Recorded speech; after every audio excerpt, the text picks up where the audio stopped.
जदि आपण बसीकरण करी करी थकी गले किंतु निज पसंदर विवाहिता स्त्री बा झील को पटे पारु नाहंती तेबे आज ए वीडियोटी मु आपण को बतेबी दुनियार सर्वश्रेष्ठ मुस्लिम बसीकरण उपाय जहाँ को प्रयोग करी आपण निज पसंदर सही स्त्री बा झील को जीवन सारा पाई निज बसरे करे परिबे।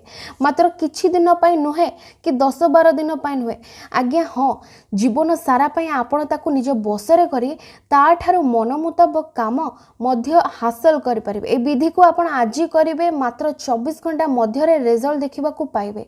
जदि आपण मने मने केउ भी स्त्री बा झील को भल पाई बसिचंती किंतु से आपण को जमारू भाव देउ नाही देखंतु मु ग्यारंटी दोची एही उपायटी को ता ऊपर प्रयोग करिकि देखंतु से देखिबे मात्र 24 घंटा मध्य आपण को प्रेम रे दीवानी होई जिवो। तेबे एही उपायटी को आपण केवल गुरुवार नचेत शनिवार दिन प्रयोग करि परिबे। अन्य कोनोसी दिन एही उपायटी को करिले आपण को रिजल्ट मिलिबो नाही केवल गुरुवार नहले शनिवार दिन एही उपायटी को करिवे। तेबे एही विधि को आपण किपरि करिवे देखंतु जेउ भी स्त्री बा झियो पई आपण ए विधि करूचंती मने रखंतु ता पई एही परि खंडे सादा कागज नै आसीबे। देखंतु मु जेपरि बॉक्स टे करी 786 लिखिची आपण मध्य लिखि देबे आउ ए भितरे या मुकीतु लिखाई छी। एडा होची गोटे शक्तिशाली मुस्लिम बसीकरण मंत्र। ए मंत्रटी को भितरे लिखिला परे आपण कोन करिवे जेउ स्त्री बा झियो पई आपण विधिटी करूचंती ता नाटी को एठारे लिखि देबे। मने कर ता ना होची काजल आउ आपण को ना होची राजेश।